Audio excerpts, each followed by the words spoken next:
জামায়াত ইসলামের কথা বলে মানুষের সাথে প্রতারণা করছে বলে মন্তব্য করেছেন বিএনপির মহাসচিব মির্জা ফখরুল আলমগীর। মহাসচিব বিএনপি, হ্যাঁ।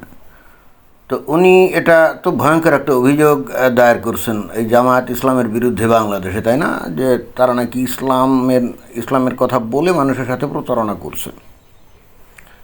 এখন কি ধরনের প্রতারণা করছে কে জানে, কিন্তু কথা হচ্ছে যে জামাত ইসলাম প্রতারণা করছে মানুষের সাথে আমার তো তা মনে হয় না। বরং জামাত ইসলাম তাদের নীতি এবং আদর্শের কাছে আমার সৎ মনে হচ্ছে।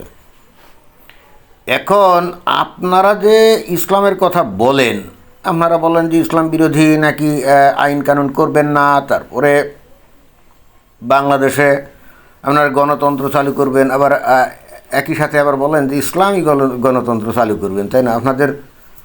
আপনাদের এই সমস্ত বক্তব্য বিবৃতি তো মানুষ বুঝতে অক্ষম। ইসলামী গণতন্ত্র জিনিসটা কি বলেন তো? যেখানে ইসলাম সরাসরি গণতন্ত্রকে হারাম হিসেবে গণ্য করে, এবং কিভাবে করে সেটাও তো ইসলামের যে ডেফিনিশন তার মধ্যেই আছে, তাই না? এবং একই সাথে গণতন্ত্রের যে ডেফিনিশন তার মধ্যেই আছে যে আব্রাহাম লিঙ্কনের সেই বিখ্যাত ডেফিনিশন অফ ডেমোক্রেসি। সেটা কি? Democracy is for the people, by the people and of the people. তো গণতন্ত্র কি বলে? গণতন্ত্র হলো ওই জনগণ সমস্ত ক্ষমতার উৎস, ক্ষমতার মালিক, এবং এই হেতু গণতান্ত্রিক পরিবেশে জনগণ ভোট টোট দিয়ে যাদেরকে ক্ষমতায় পাঠায় তারাই ক্ষমতা ভোগ করে, এটাই। But in Islam what is the definition of empowerment? মানে এটার ডেফিনিশনটা কি? এখানে বলা হচ্ছে যে আল্লাহই সমস্ত ক্ষমতার উৎস, রাইট? তো আল্লাহ যদি সমস্ত ক্ষমতার উৎস হয়, এটাই যদি ইসলামের বিষয় হয়, গণতন্ত্রে বলছে যে জনগণ হলো ক্ষমতার উৎস, তাহলে মানুষ কি আল্লাহর ক্ষমতার সাথে শরিক করে ফেললো না? And that's why democracy is nothing but a শিরক, partnership with almighty Allah, and that's why democracy is strictly হারাম ইন ইসলাম। তো জামায়াত ইসলাম কি কখনো বলে যে বাংলাদেশে তারা গণতন্ত্র চালু করবে না? তারা তো বলে না। তারা বলে যে তারা যদি ক্ষমতায় যায় তাহলে বাংলাদেশে ইসলামী শাসন কায়েম করবে। এখন আপনি হয়তো বলতে পারেন যে এখন কেন গণতান্ত্রিক সিস্টেমে তারা আছে? আরে ভাই, যদি কোনো দেশের মুমিন মুসলমানদের মধ্যে ইসলাম সম্পর্কে প্রকৃত ধারণা না থাকে, এবং সেক্ষেত্রে ইসলামে আসলে ক্ষমতায় যার একমাত্র ওয়ে হলো জিহাদ, হ্যাঁ, জিহাদ করে যেতে হবে, যুদ্ধ করে যেতে হবে।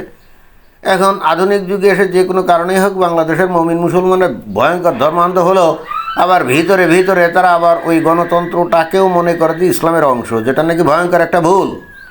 এখন এই মোমেন্টে যদি জামায়াত ইসলাম অস্ত্রপাতি ধরে এই জিহাদ টিহাদ করতে যায়, তো সেটা তো হয়তো মারাত্মক একটা ভুল কৌশল, তাই না? তো এই জন্য তারা নবীর কৌশল অবলম্বন করে। এই যে নবী কী করছিলেন?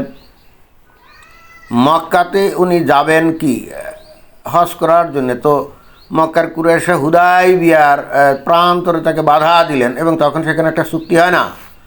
অর্থাৎ নবী নিজেও কিন্তু এই কুরাইশদের সাথে একটা চুক্তি করছিলেন, অর্থাৎ পরিস্থিতি সাপেক্ষে তখন কিন্তু যে কোনো কৌশল অবলম্বন করা যায়, যে কোনো কৌশল অবলম্বন করা যায়, কিন্তু লক্ষ্য এবং উদ্দেশ্য থাকবে কি? স্থির, যে ইসলাম প্রতিষ্ঠা, তাই না? তো যেহেতু বাংলাদেশের মুমিন মুসলমানরা ভয়ঙ্কর ধর্মান্ধ হলেও প্রকৃতপক্ষে ইসলাম যে গণতন্ত্রকে হারাম বলে, এই ধরনের ধ্যান ধারণা তো তাদের মধ্যে নাই।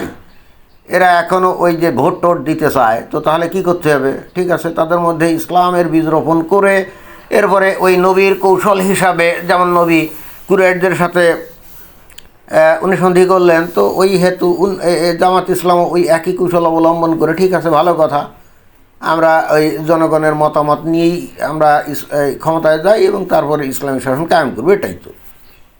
তো এইগুলা করতে গেলে এখন মানুষের কাছে যখন এই যে ভোটের জন্য যাওয়া হয়, তো তাদেরকে বলতে হয় না যে দেখো আমরা হলাম প্রকৃত ইসলামী দল এবং আমরা দেশে ইসলামী শাসন কায়েম করব, এবং এই হেতু তারা বলে যে ইসলামী শাসন যেহেতু কায়েম করব, তাহলে আমাদের লাইনে যদি থাকো বা আমাদের সমর্থন করো তো তোমরা বেহেশতে যাবে। তো এটা তো আমি তো অন্তত ভুলভাল কিছু বুঝি না।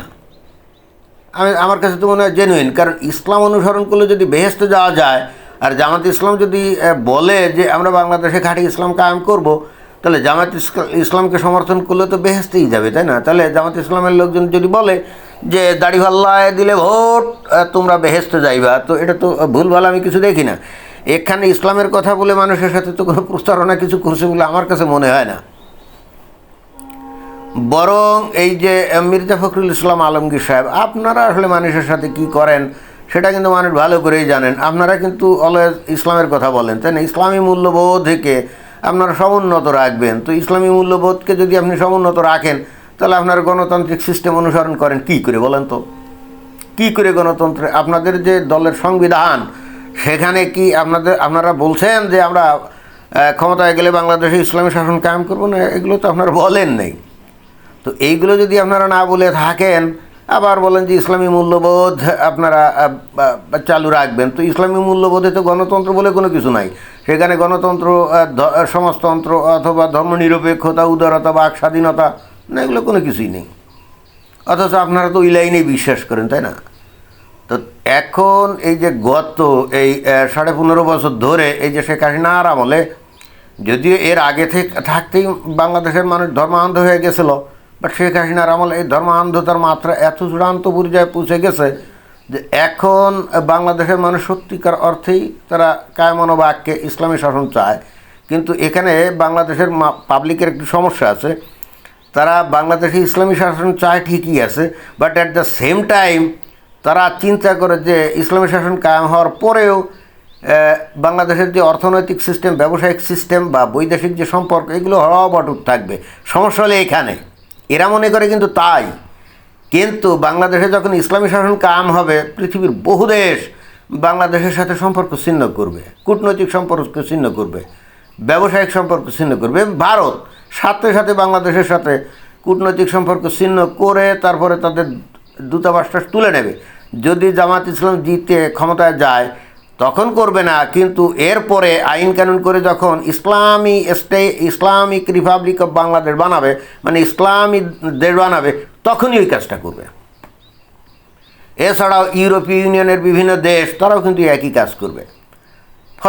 ফলাফল হবে বাংলাদেশ যে ব্যবসা বাণিজ্যের সুযোগগুলো পাইতো দেশ বিদেশে, এগুলো কিন্তু পাবে না। অর্থাৎ অন্য কথায় তখন কি হবে, বাংলাদেশের যে অর্থনীতি এটা ধসে পড়বে, বাংলাদেশ ডুবে যাবে দারিদ্র্যের গহীন অতলে। এটাই হবে বাংলাদেশের মানুষের সমস্যা। হলে এটা তারা মনে করে যে ইসলামী শাসন কায়েম হলেও বর্তমানে যে সিস্টেমগুলো চালু আছে, অর্থনৈতিক, ব্যবসায়িক, সব কিছু অবিকল হুবহু থাকবে, তাহলে অসুবিধা কী? কিন্তু এইগুলোর যে একটাও টিকে থাকবে না, একটাও যে সঠিক থাকবে না, এরা কিন্তু এই আফগানিস্তানের দিকে তাকিয়েও কিন্তু এই জিনিসটা বোঝে না। তো তাদের আমার মনে হয় যে এই আফগানিস্তানের দিক তাকানো উচিত। হ্যাঁ, এরপরে যদি তারা মনে করে যে ঠিক আছে, ইহুদি নাসারা কাফেরদের সাথে আমরা সম্পর্ক করব না, ব্যবসা বাণিজ্য করব না, অর্থনৈতিক সম্পর্ক করব না, it's okay, then you can establish sharia in Bangladesh and live under the sharia regime with the hope that you will go to heaven after death, right? And you will have safe into diversions there with whom you will be having sex for never-ending time during drinking wine. তো মির্জা ফখরুল ইসলাম আলমগীর সাহেব, আপনারাই আসলে মানুষদেরকে বিভ্রান্ত করেন আমার কাছে মনে হয়। আপনারা যদি সত্যিকার গণতান্ত্রিক কোনো দল হন, ধর্মনিরপেক্ষতাবাদিতা হন, তাহলে আপনাদের প্রচারণায় বা আপনাদের ম্যানিফেস্টোতে আপনারা ধর্মীয় বিধিবিধান বজায় রাখবেন, ইসলামী মূল্যবোধ বজায় রাখবেন, এই সমস্ত কি। আপনারা যদি মনেই করেন যে ধর্ম যার যার ব্যক্তিগত ব্যাপার, এটা যদি আপনারা মনেই করেন, তাহলে তো কোনো দলের সংবিধানে ধর্মকে সমুন্নত রাখবেন, রাষ্ট্রে গেলে ধর্মের প্রচারের জন্যে ধর্মীয় মন্ত্রণালয় রাখবেন, এইটা তো মানে প্রচণ্ড রকম কন্ট্রাডিক্টরি বিষয় আসে, তাই না? ধন্যবাদ।